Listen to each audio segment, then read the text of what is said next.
Assalamualaikum warahmatullahi wabarakatuh. Selamat pagi anak-anak. Bagaimana kabar kalian hari ini? Semoga kalian diberikan kesehatan dan senantiasa dalam lindungan Allah Subhanahu wa taala. Anak-anak, hari ini kita akan belajar tema 4 berbagai pekerjaan, subtema 3 PB3. Anak-anak, perhatikan gambar berikut ini. Ini adalah salah satu hasil pekerjaan ibuku. Ibuku pengrajin barang cindera mata. Apa produk yang dihasilkan ibu tersebut? Ibu tadi menghasilkan tempat tisu. Kemudian terbuat dari apakah produk ibu tersebut? Dari kertas koran bekas. Mengapa kita perlu memanfaatkan barang bekas? Untuk mengurangi jumlah sampah. Kemudian, sikap apa yang perlu dicontoh dari pengrajin barang bekas? Yaitu hemat, tekun, dan memiliki kreativitas. Nah, anak-anak, sekarang bacalah teks tentang mengolah sampah, kemudian buatlah peta pikiran. Bisa dikerjakan bersama kelompok kalian. Berikut adalah teks cara mengolah sampah.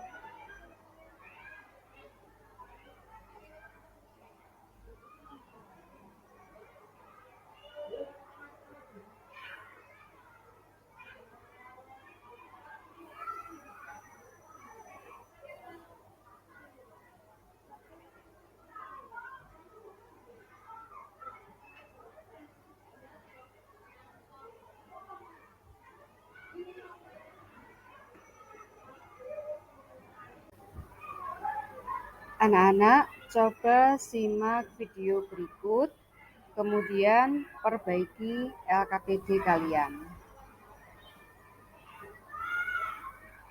Cuaca beberapa hari ini sangat terik dan panas. Oh, aku butuh sesuatu agar tidak dehidrasi. 1 gelas orange juice aku rasa cukup untuk menghilangkan dahagaku. Tapi jika tidak ada pun aku rasa 1 botol air putih juga tidak apa-apa. Ups, ada yang salah. Kata Bu Guru, makan dan minumlah sambil duduk.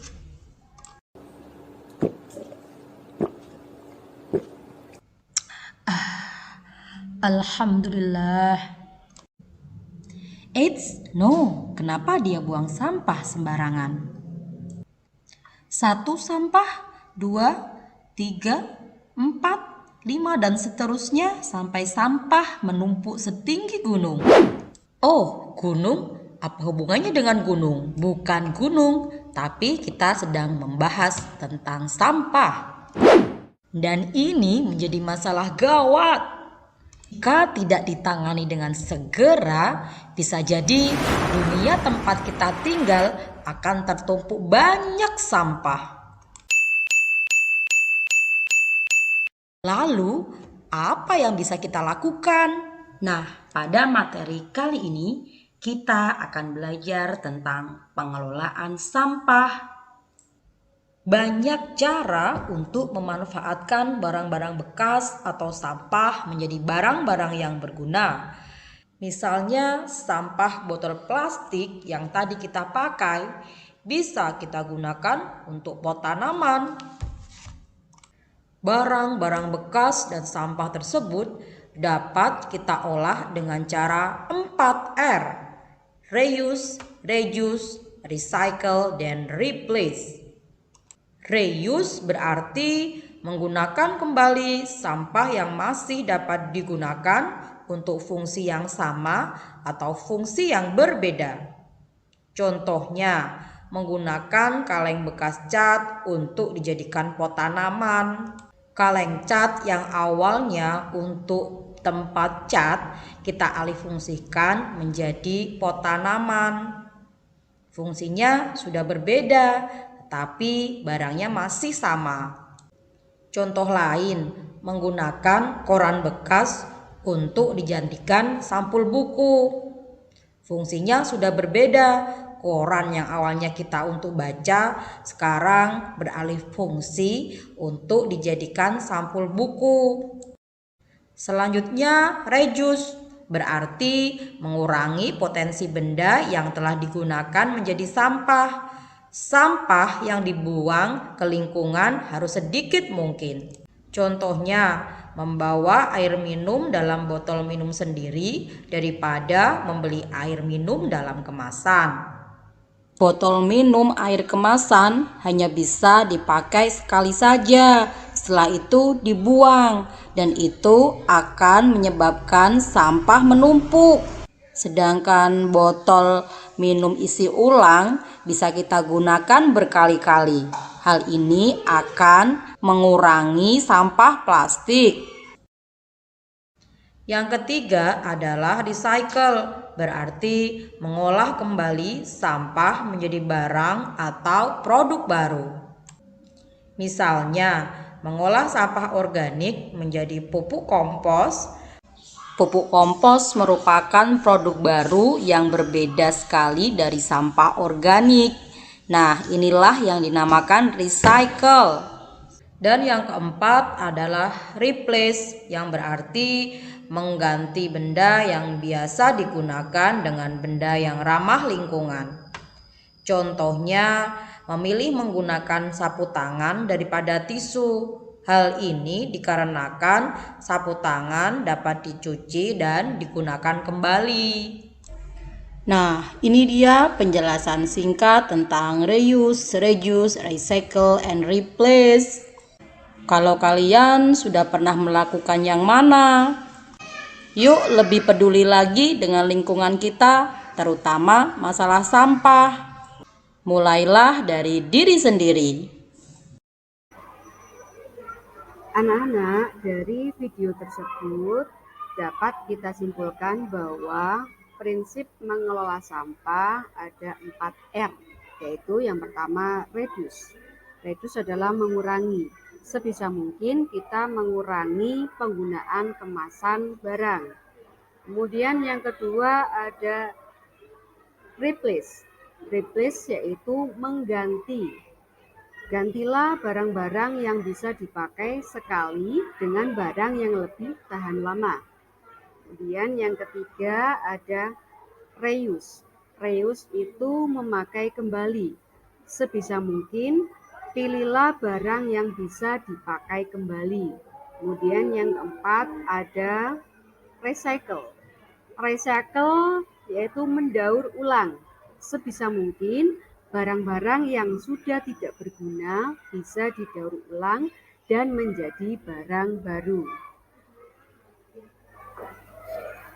Anak-anak, di sini Bu Guru punya video tentang tupai dan ikan gabus. Kalian simak ya. Kemudian tulislah komentar tentang tokoh, tema, latar, dan pesan moralnya. Tupai dan ikan gabus. Di sebuah hutan, hiduplah seekor tupai dan ikan gabus.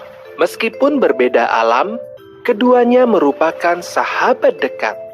Tupai yang selalu membantu ikan gabus, begitu pula ikan gabus yang selalu menemani tupai.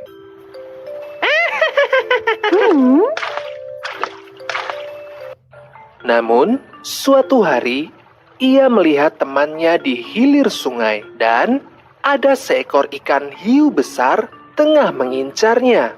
Tupai terkejut melihat sahabatnya berada dalam bahaya. Kemudian, ia melihat ikan hiu tersebut menelan ikan gabus.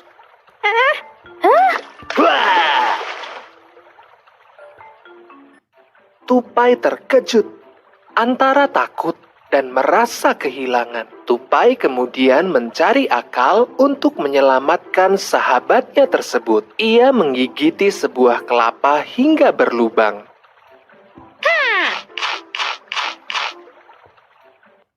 Kemudian masuk ke dalam buah kelapa tersebut. Tupai kemudian menceburkan diri ke hulu sungai hingga terombang-ambing oleh aliran air. Dari kejauhan terlihat seekor ikan hiu. Ikan hiu yang sama dengan yang melahap ikan gabus. Ikan hiu semakin dekat dengan tupai. Kemudian dengan rakus melahap buah kelapa tersebut. Bah! Tupai berada dalam perut ikan hiu. Tupai berusaha untuk bisa keluar dari perut ikan hiu. Tidak hilang akal, tupai mulai menggigit ikan hiu tersebut. Hingga ikan hiu yang merasa tidak enak. Perutnya terasa sakit dan berusaha menepi. Akhirnya, ikan hiu pingsan di tepi sungai.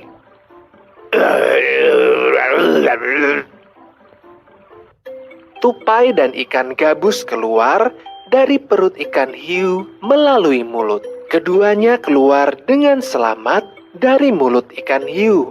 Mereka merasa senang karena bisa selamat.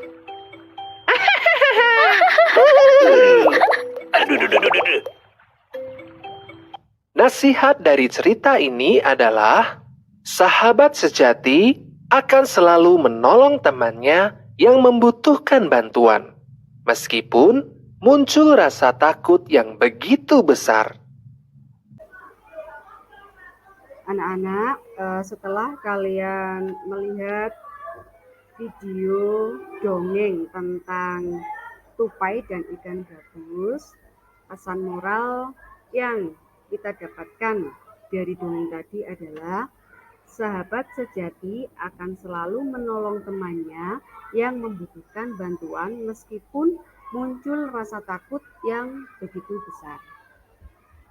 Dan untuk yang kita pelajari hari ini adalah